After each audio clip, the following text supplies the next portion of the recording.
Rock!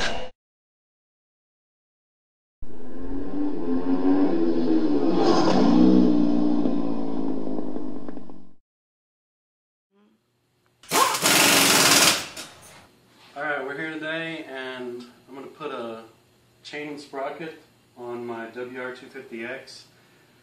It's all wore out. It's got the same sprocket that was on it when I bought it. I put a couple thousand miles on it and it's really bad right now. The front sprocket's missing some teeth and the rear sprocket's worn pretty thin. So I got online, went to Sprockets, and they sent me the entire kit to replace the chain and sprockets, and the entire kit was $232 shipped, and it also comes with a lifetime guarantee. And the way this lifetime guarantee works is once you fill this sheet out and you submit it to them that you've received the kit and you register it, once your chain and sprockets wear out, you send them the entire setup back to their factory and they'll verify that it's the same kit they sold you, and they will actually send you a free rear sprocket. And you've got to buy the front sprocket and chain all over again, but you do get a free rear sprocket. So that's how this guarantee works, and that rear sprocket is $80 by itself.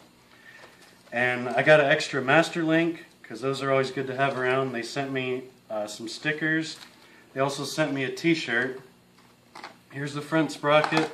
Here's a little brochure that shows all their products. They have all aluminum sprockets, they have all steel sprockets, and they have the sprocket that I have, which is the Stealth series. And that's a what they call a tri-metal sprocket. And I'll show you what that means. They also sell sprockets for Ducatis. It's a Cush drive sprocket. And I have one of those on my Ducati. I've also had a Super sprocket on my KTM, and it was a really great sprocket. It lasted forever till I sold the bike. So this is the tri-metal Super Sprockets rear sprocket. I got a 46 tooth and I'm running a 13 in the front. So I'm a couple teeth taller than the stock setup that the WR250 has. And this is a hardened steel ring, tooth ring. This is a alloy aluminum hub right here that's got holes drilled in it to make it lighter. And it's held together by titanium rivets. So even though it's a steel ring sprocket, the entire sprocket is not steel, so it's very light compared to a standard steel sprocket. And this is the RK chain that they sent me, O-ring chain. Comes with the kit, and just a standard front sprocket. They're pretty much all the same. This one's got some holes in it to lighten it up, but that's pretty standard. So the first thing we have to do is get the old chain and sprockets off the bike, and the easiest way to do that is just cut the old chain off. I'll show you a couple ways to cut the old chain. If it has a clip master link, which you'll see a clip master link on most dirt bikes and stuff, it's just got a clip you can remove with some pliers. Just set it aside and that's all there is to it. But a lot of road bikes, they have what they call a rivet link, and the rivet link is installed by a special tool, and it's a one-time use thing. There it is right there. So there's no taking that apart and putting it back together. You either got to cut the chain in half, or I'll show you how to grind off these little nipples here, and you can pry that chain plate off and the chain will come apart. Alright, so I've already removed the front sprocket guard, just 3 bolts, and it comes off. That's basically just what protects your foot from the spinning sprocket in here, and if you're dumb enough to ride with shoelaces, it keeps your laces from getting caught up in the chain and ripping your shoe off and making your foot get stuck to the bike, so when you stop you fall over. So that's removed, just 3 bolts, pretty standard stuff. Okay, right now I'm going to remove the old chain by grinding down these little nipples here. You see how these nipples are crimped over? They're basically hammered flat so that it keeps this plate from coming off. So I'm going to grind those off, and we'll be able to stick a screwdriver in there and pry that plate off. Once we do that, the chain's going to be in half and it's going to come right off. Another way, you could just take like a disc grinder and come down here somewhere and just cut that sucker in half and be done with it. But this method I'm going to show you is also used when you're shortening a chain. Sometimes when you buy like a stock off-the-shelf chain, it's going to come a few links longer than you actually need it. So this is a good way to shorten the chain and still make it usable without ruining a bunch of links and stuff like that. So here goes. Let me get my air grinder.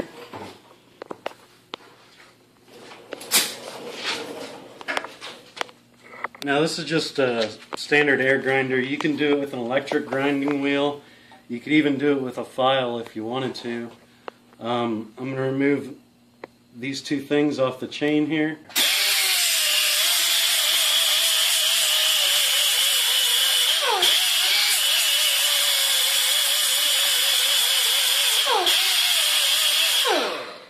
Alright, so once you've got it all ground down flat, you just take you a good screwdriver, wedge it in between here, and sometimes you can just pry it off by hand, but this one's pretty tight. There it goes. If it doesn't come off right away, you can just slide that in there and just knock the screwdriver down so it pries it off, and you just remove the plate from the side of the chain. So now, let's get it over here. Now it just slides apart. And this is the link that you cut out. You can see that link, how there's rust and corrosion inside of it, and all the grease is worn out. That's what happens when your chain starts getting old. And even though it is an O-ring chain, these are the O-rings that are in there that are supposed to seal the grease in and keep the dirt and rust out. But as you can see, they kind of get pretty worn, and that all goes to hell pretty quick. You don't need to lube an O-ring chain as much as you would a non-O-ring chain. You're more keeping the corrosion off of it and keeping those O-ring seals nice and soft. The grease in the O-ring chain is already pressed in there in the rollers. That's what those O-rings are for, is to keep that grease in and keep the moisture and dirt out. So now that we got this chain off, we'll just pull it through. And another way you can tell if a chain is worn out or not, besides the condition of your sprockets, is if you flex the chain that way, that's showing you that the pins and rollers are worn out, because it shouldn't flex side to side that much. And another way is when you're riding, the chain will stay kinked. You see how that link right there is kinked a little bit this way? It's because it's seized up. It's not as free as it used to be. So when you're inspecting your chain, just look for rust, look for links that should be laying flat, but they'll lay kinked like that. That means that you got a dry joint in here, the grease is worn out, and it's probably going to be time for a new chain pretty soon. You always want to replace your chain and sprockets in a set. The sprockets wear into this chain, and more importantly, the chain wears into these sprockets, front and rear. So if you put a new chain on some worn out sprockets, your chain's not going to last that long. So I don't advise doing that. There's nobody that's going to tell you to do that. But if you're thinking you're going to save some money by just putting a new chain on, or just putting some new sprockets on and using your old chain, it's not a good idea. It's a safety issue. It's not the smart thing to do, and you're not going to save any money by doing it. You need to replace the entire setup as a set. Alright, set that old chain over there. Now we got to work on taking the sprockets off. I'm going to take the sprocket off this rear wheel just by removing the wheel and doing it on the bench over here on my lucky trash can. So let me get on just removing that entire rear wheel.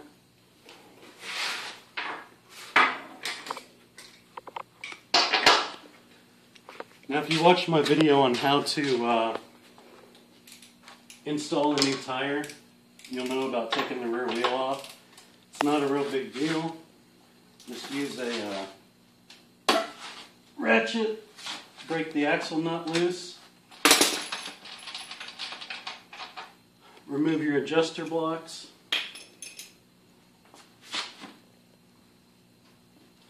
In my case, I have to take off my third brake.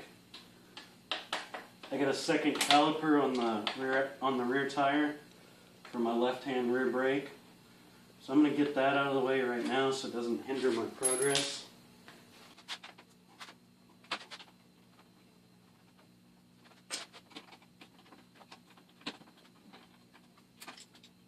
Alright, so now we're down to the stock standard setup. If you or the last person that had your axle out took the time to grease it and wipe the rust and dirt and debris off of it, it's just going to slide right out real easy, and the rear tire is going to drop down. You don't have to mess with the chain anymore because you just cut that off.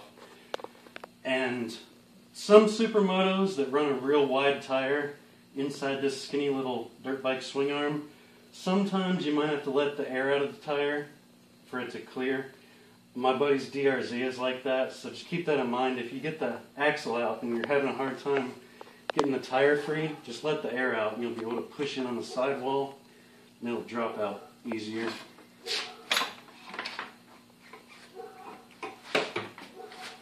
That's where that tight spot is between the swing arm and this brake caliper here. And there's your axle. Now, take your wheel spacers and dust covers out and set them on each side of the bike. That way you don't get them mixed up.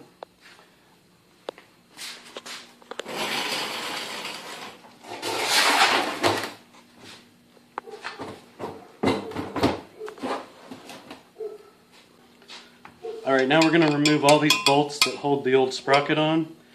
And the way these bolts are designed is they're countersunk into the sprocket.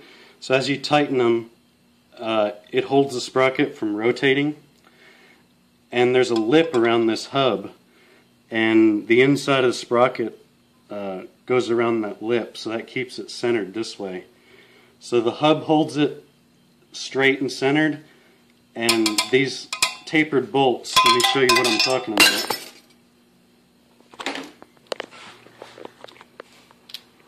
And these tapered bolts are what holds the sprocket from twisting this way.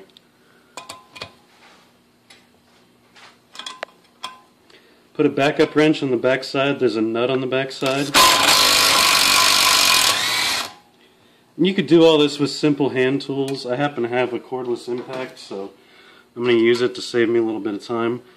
That's a countersunk bolt. It's got that shoulder on it. And you've got the same shoulder inside the sprocket here. So when that tightens down, not only does it have clamping pressure, it's got the wedge pressure of that bolt that holds it nice and solid to that hub. So when you apply power to it, it's not going to be moving around and wearing out. It's going to be a solid connection to the hub. So let me remove the rest of these bolts and we'll get this old sprocket off.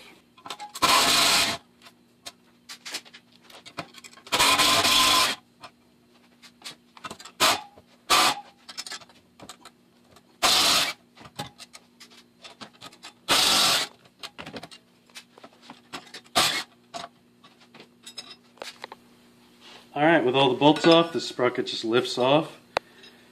And there's your old sprocket. Hang it on the wall, throw it in the trash, throw it at your buddies. There's nothing else better you can do with it because it's gone.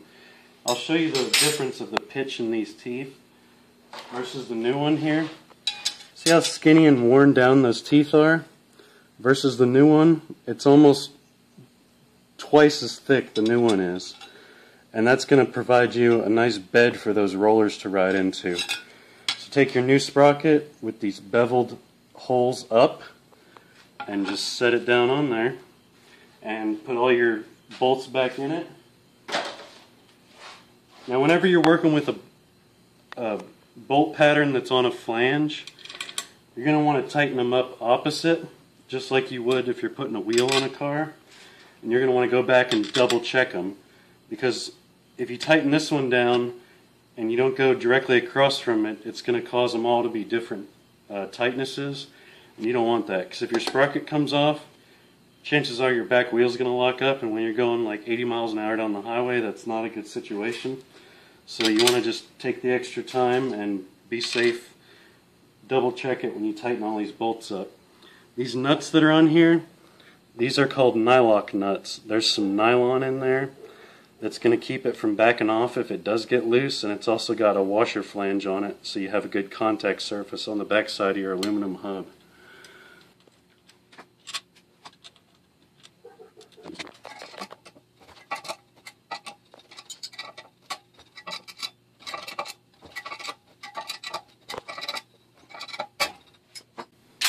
Alright, so I tightened all these with my electric impact in a pattern that goes opposite, and I went by and checked them with hand tools just to be sure that they're tight. I don't always trust my electric impact or air impact to be, 100% correct on the torque specs and stuff. I like to put my hands on it just so I know it's tight. I could feel how tight it is. I just basically used this to run them down snug and then went back and tightened them up by hand. So this part is done. You can put the rear wheel back on. Then we're going to tackle this front sprocket down here. We're going to take the new chain, see if it needs to be cut down the length or not, and I'll show you the proper way to install a master link.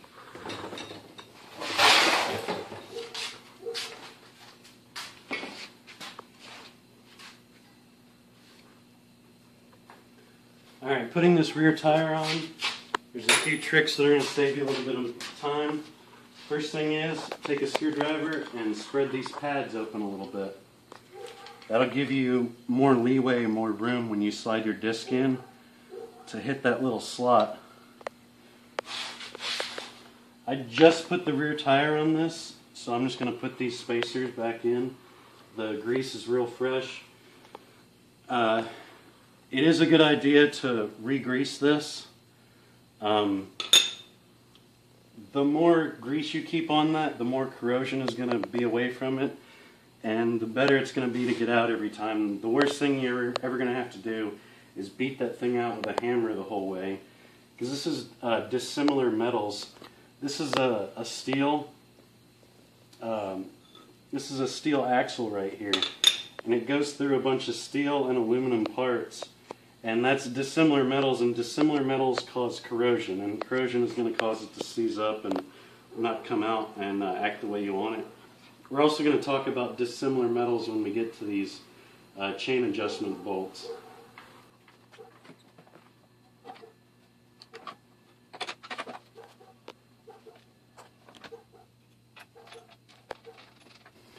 Alright, the axle's back in, the nut is started on the axle.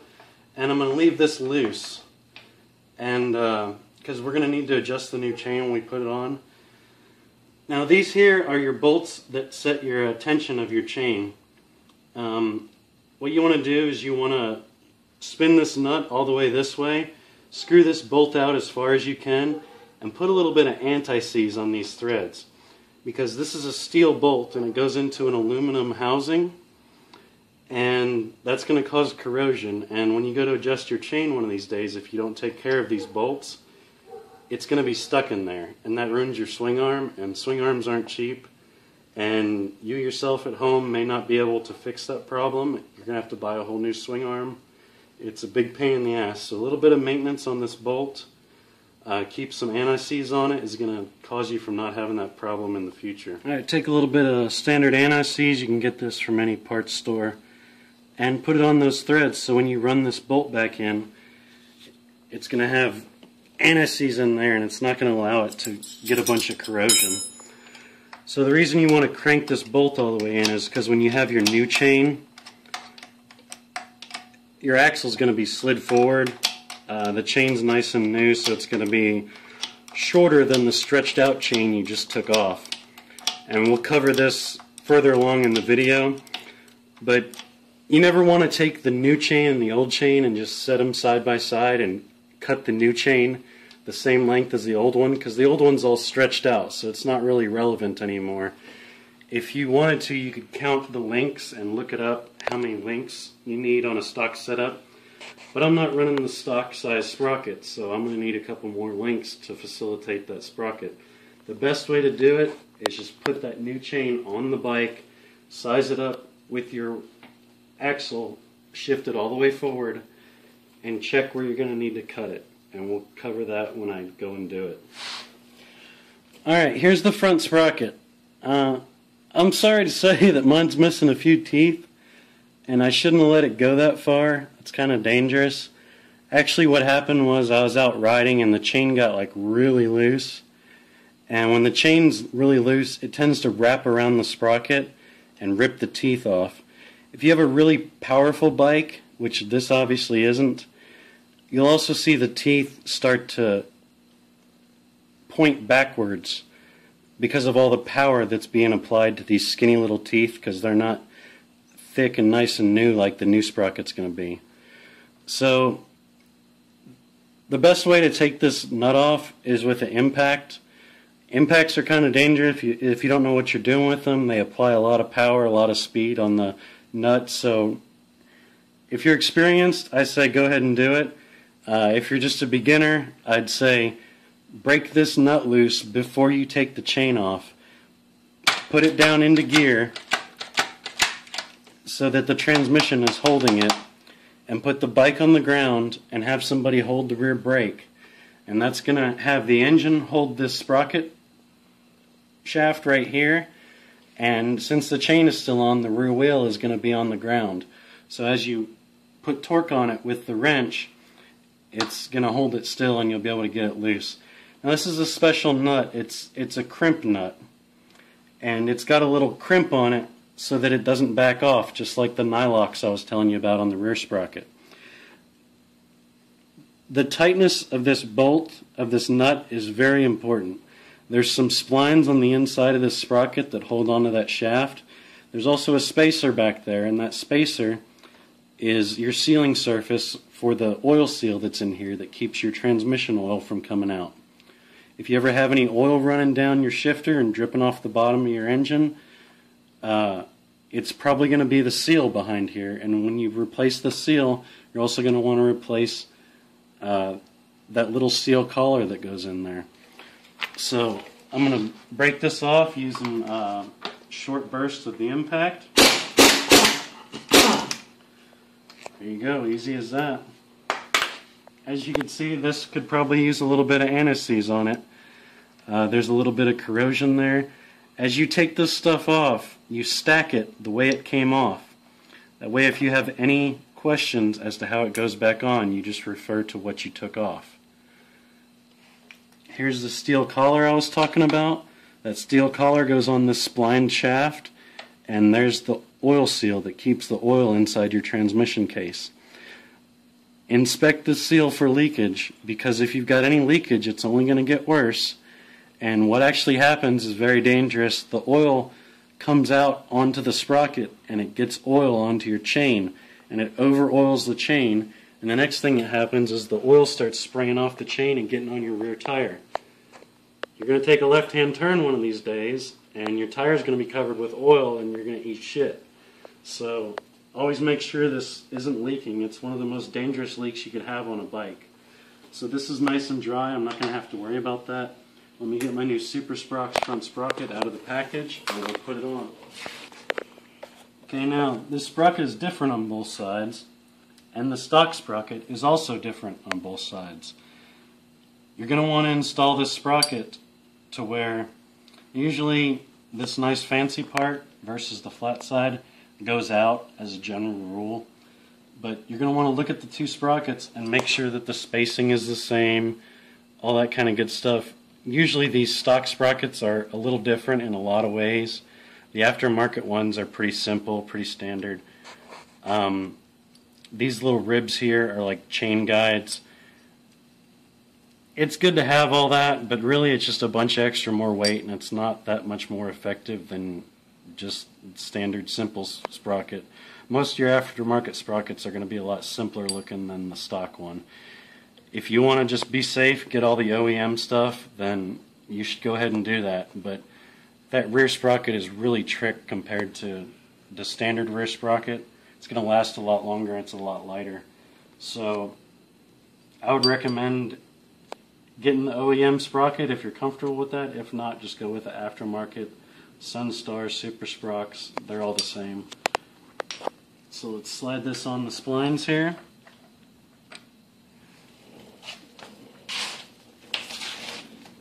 I'm going to get a little bit of anti-seize and put on those threads. If you've put several sprockets on your bike, it's sometimes a good idea to replace that nut. You could ask Jake about that. DRZs are really good about it, or bad about it, I should say. There's so much pressure on this little sprocket here that it'll actually put a lot of stress on these threads. And if you've had this nut off and on a lot, the threads are going to start to wear out, and it's not going to take the torque. It's not going to tighten up the way it should. And it's going to cause it to come off, to come loose. And that's not a good situation either. You can see I was talking about this is a crimp nut. There's two parts on this nut right here that are crimped in, and that causes the threads right there to be real tight. So as you start screwing it on, it's going to go on real easy. And when it starts getting to that part that's crimped, it's going to tighten up. And the reason it tightens up like that is so if it does get loose, it's not just going to back off all the way. Unless, of course, the threads inside are messed up like I was explaining. It's safety. It's designed to stay tight and stay the way it needs to be. And it's pretty standard. There's a couple ways to make nuts, lock nuts. One of them is to crimp them, and one of them is to put a little nylon ridge on the inside. So that's the two different kind of lock nuts.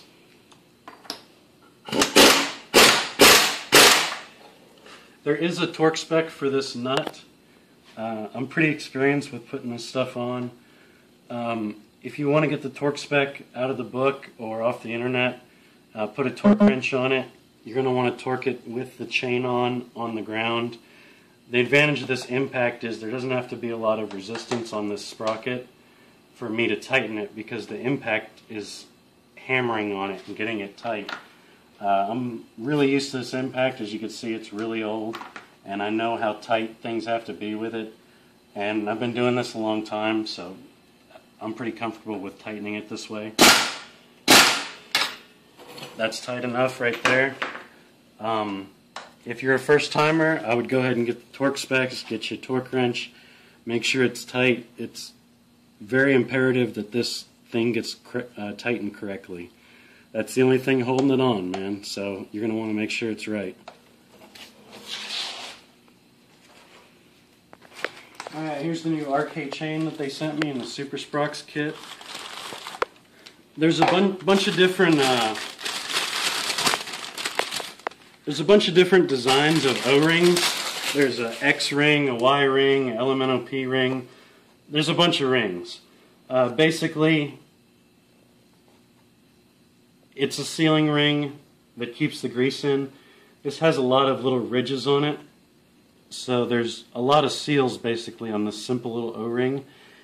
This is all packing grease. This is the same grease that is inside every single pin and roller as this chain is put together. So this packing grease, it gets everywhere. It's kind of nasty. You can wipe the excess off. It's a really sticky grease, and it's going to cause dirt and debris and stuff to stick to it. I usually try to wipe most of it off. That way it's not just all nasty and dripping with grease, and it doesn't sling grease all over your bike the first time you ride it. So I'm going to clean this up a little bit with a rag, and most chains come with a master link. This is a clip link. I told you about the other links that are rivet links. They look just like this, and you need a special tool to crimp them. But if you've got a bike that's got a lot of power, like a 600 or 1000 street bike, you're going to want to get that crimp link, and you're going to want to get it crimped properly. Dirt bikes, bikes with less power, it's okay to use this clip link. It's plenty strong enough. It's what most dirt bikes use, most supermotos. But if you are doing this on a bigger bike, you're going to want to get the good rivet link. Alright, so here's the new chain. I just wiped some of the grease off of it, make it a little more cleaner install. This is a brand new chain, so remember the sideways action I showed you on the old chain? This chain's considerably tighter than the old one, and that's one of the differences between a new chain and an old chain.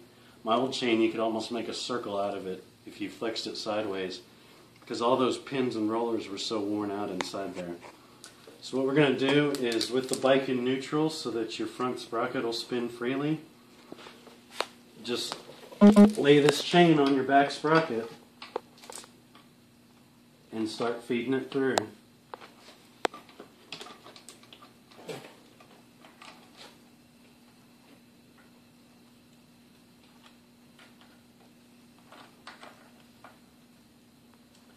And as you're putting this new chain on, you're going to want to check your rollers.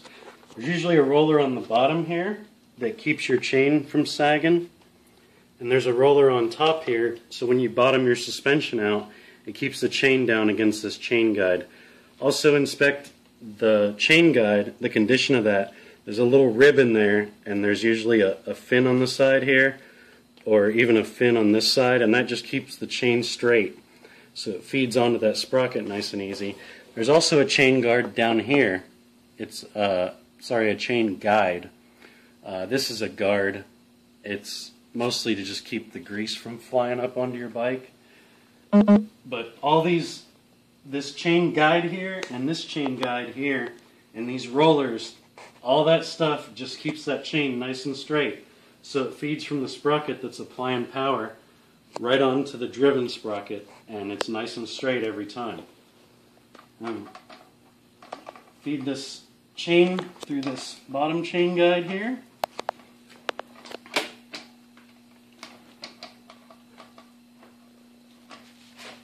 Now, holding the chain on the bottom of the sprocket, you want to lift this chain up and pull it as tight as you possibly can. I can't quite get it on that link right there, so it's going to have to rest right there. Now this is going to tell you where you need to cut the chain. Notice my adjusters here are screwed all the way in, and the axle is slid completely forward. See that? So it's bottomed out. It's as far forward as it'll go. And that's where you want to have your adjustment when you put a new chain on. So as that chain stretches, and as the chain wears in to these teeth right here, you'll have room to adjust it out, and you won't have to remove a link later. So by the looks of this, I've got to cut this link off so that I have two open links right here, and I could slide my master in, and that's how long my chain needs to be. So you don't have to count all the links, you don't have to do all that fancy stuff, just test fit it. It's better to cut it longer than it is to cut it shorter. You don't want to have like two master links and have it all janky like that. You want to do it right the first time, and you could always cut one more link off if you have to. You can't really add another link without getting kind of half-assed about it. So I'm going to mark this with something. Usually I scratch it with a knife or something like that, or rub some grease onto it just so I know which link it is. You can cut it on the bench, you can cut it on the bike. It's probably better, safer, cleaner to cut it on the bench. And you're going to remove this plate just like I removed the plate taking the old chain off. Alright, so here's the new master link. We just got my chain cut to length, and there's the two holes where the new master link is going to go. As you open this new master link up,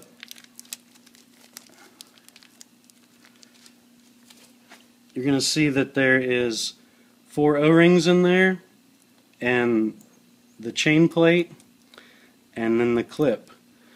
Now you're going to want to get a lot of grease inside these holes so that when you slide this new master link into place, there's just as much grease in this link of the chain as there is in every other link in the chain from the factory. Sometimes they come with a little packet of grease, sometimes you got to put your own grease. I've already opened one package of the master link and put it down here on this rag and got some grease ready, and we're going to install it. Alright, so I slid 2 O-rings onto this chain, onto this chain link, so when I put it in the back, these O-rings are going to seat around these little lips here. So we'll get a little bit of grease, rub it onto these pins, and put a little grease on your finger and pack it into those holes there and around these O-rings. Feed it through the back. Now you've got lots of grease in there on those pins, and it's not going to dry out on you, and it's not going to seize up or act any differently than the rest of these links. Take your 2 other O-rings, put a little bit of grease on them, place them on the chain where they go, and take this chain plate. Sometimes the chain plate has writing on it, this one doesn't. You're going to want to just press it on there like that. Actually, this one has writing on it. It says made in Japan right there. You want to make sure the writing is out. That way you have a nice smooth surface in there to seal on the O-ring. And sometimes you need to take like some pliers and squeeze all that together so that it pokes out enough and there's room to put your clip on.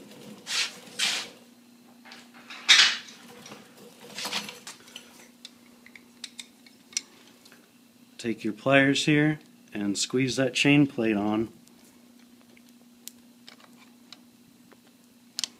Now there's little tiny ridges on these pins, and those little tiny ridges is what holds this clip on. There's a special way to put this clip on. If you put it on backwards, there's a chance it can come off. And the way you find out which way it goes on is the wheel's going to rotate this way. The wheel turns around this way, so the chain's going to feed through the bike this way. If any of these guides were to hit this clip and it was on backwards, it could push the clip off. So you want to put the clip on to where if anything hits that clip, it's just going to seat it, it's going to push it on, it's not going to push it off. That way it's not going to come off by accident. So you set that on there like that, and I have a special little pair of pliers that I use, and we're going to squeeze it right on.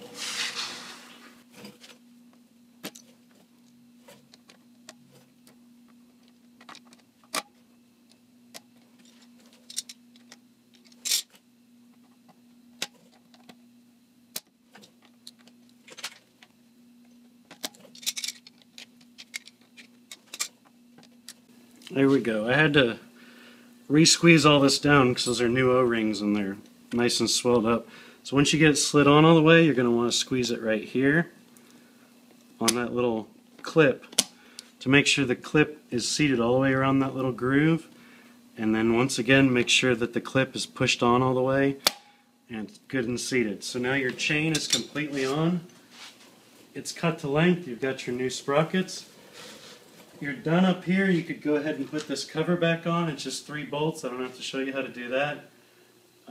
Sometimes it's a good idea to clean all the grease and debris out of here just to keep things clean. Clean all that dirt, old grease and bullshit out of there. And just put that back on with your 3 screws. Nothing special. Nothing I'm going to have to show you guys. You should figure that out on your own. Now, what you're going to want to do is adjust your chain. Now these are aftermarket axle blocks that have the sliders on them, but most everything is the same whether your chain adjuster is on the back side and it pulls the chain out or whether it's on the front side and it pushes on the axle blocks to tighten the chain. They're all the same basic logic. Is you tighten down on this bolt right here until your axle starts to slide back. And there's an indicator mark on the swing arm and there's some indicator marks on the axle blocks. Sometimes there's notches all the way down the swing arm and there's just 1 notch on the axle block, or sometimes it's like this to where there's 1 notch on the swing arm and there's a bunch of notches on the axle block. The important thing is that you tighten each side equally and the notches match on each side so that your wheel is running straight in your swing arm. That's going to help your chain feed on better, it's going to help your brake work better, and it's going to just make your bike track better if your rear wheel's not crooked. So I'm going to crank down on this one side and start checking the tension of this chain. A general rule of thumb is if you put 3 fingers in here, see I already went too far. You put 3 fingers in here. Some people say 2, some people say 3. I say if it's up on a stand and the rear wheel's off the ground, I try to get about 3 fingers. My fingers are pretty big. If you're a younger guy, got smaller hands, it's more of a rule of thumb thing, something you get used to. There's also a spec in the book or online, you could find it, where you put a ruler here and you measure how much slack is in that chain. I'm pretty used to doing stuff like this on dirt bikes and supermotos. I do about 2.5 fingers, and a good way to check it is once you think you've got it adjusted, you put it down on the ground and you lean over the seat and you compress the suspension down as far as you can, and you still make sure it's got a little bit of slack on it. Too much slack is not good. Too little slack is not good. If you don't have enough slack when your suspension bottom's out, it's going to yank on that counter shaft and it's going to start wearing out these bearings and it's going to stretch your chain all to hell. If it's too loose, it's going to start sagging down here too much, which is going to rely on these guides too much, and it's going to start the chain whipping, and it could also wrap around your sprocket and start ripping teeth off. So your chain tension is very important. If you haven't done this before, I would get a hold of the owner's manual and read how you're supposed to do it. Most of these bikes come with a pretty comprehensive book on how to do most of this simple maintenance stuff yourself. I'm going to run this bolt out on the other side.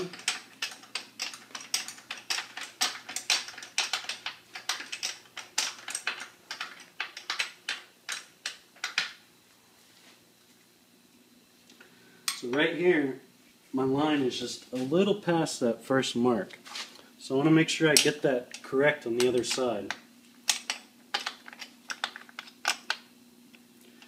As you're doing this, you want to keep pushing the tire forward to make sure that these axle blocks are seated against these bolts. Because you can pull it back all day long, but you're not going to get your real measurement and your real feel of the chain unless you always ensure that this is pushed forward. So I've got both of the adjuster bolts adjusted to where these notches here read the same. That means your tire's straight. Now, as I keep forward pressure on this tire, I usually do it with my knee and pull on the subframe. You're going to tighten your axle nut.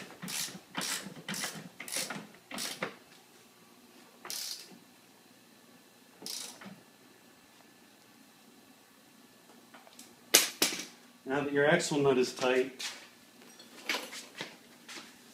you're going to check your chain adjustment again.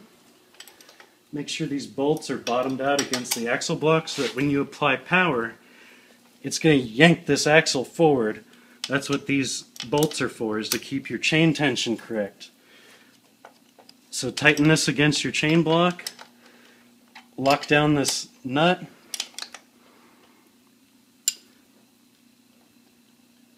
and that's going to set your chain tension and lock it into place.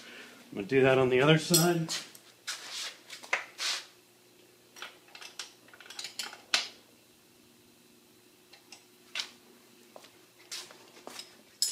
Now it's complete. You got new chain, new sprockets. All I got to do is put my third brake caliper back on and put the front guard over the chain. You're going to want to ride it around the block a few times. Take it easy, take it slow, make sure everything feels right. Come back, check your chain tension again. This is a brand new chain. It's going to stretch early. It's going to do weird things at first till it all gets worn in. You're going to want to keep a close eye on your chain tension for your first couple hundred miles until everything wears in and breaks in and goes back to normal. So there you have it. Just keep it lubed up. I bought some Motul chain lube when I bought my chain. Wipe all the grease, dirt, debris off of it and keep it lubed up. So you keep the rust, corrosion, all that stuff off of it. You keep those O-rings nice and soft, and you're going to have nice and long chain life with this Super Sprockets rear sprocket and brand new front sprocket. I could probably go 10,000 miles on this chain, on this bike. That's how good these chain and sprockets are. I've ran one forever on my old KTM, and I have one on my Ducati right now, and it's a really good product. I highly recommend it. Thanks for watching my videos, and I'll see y'all later. Keep it on one wheel.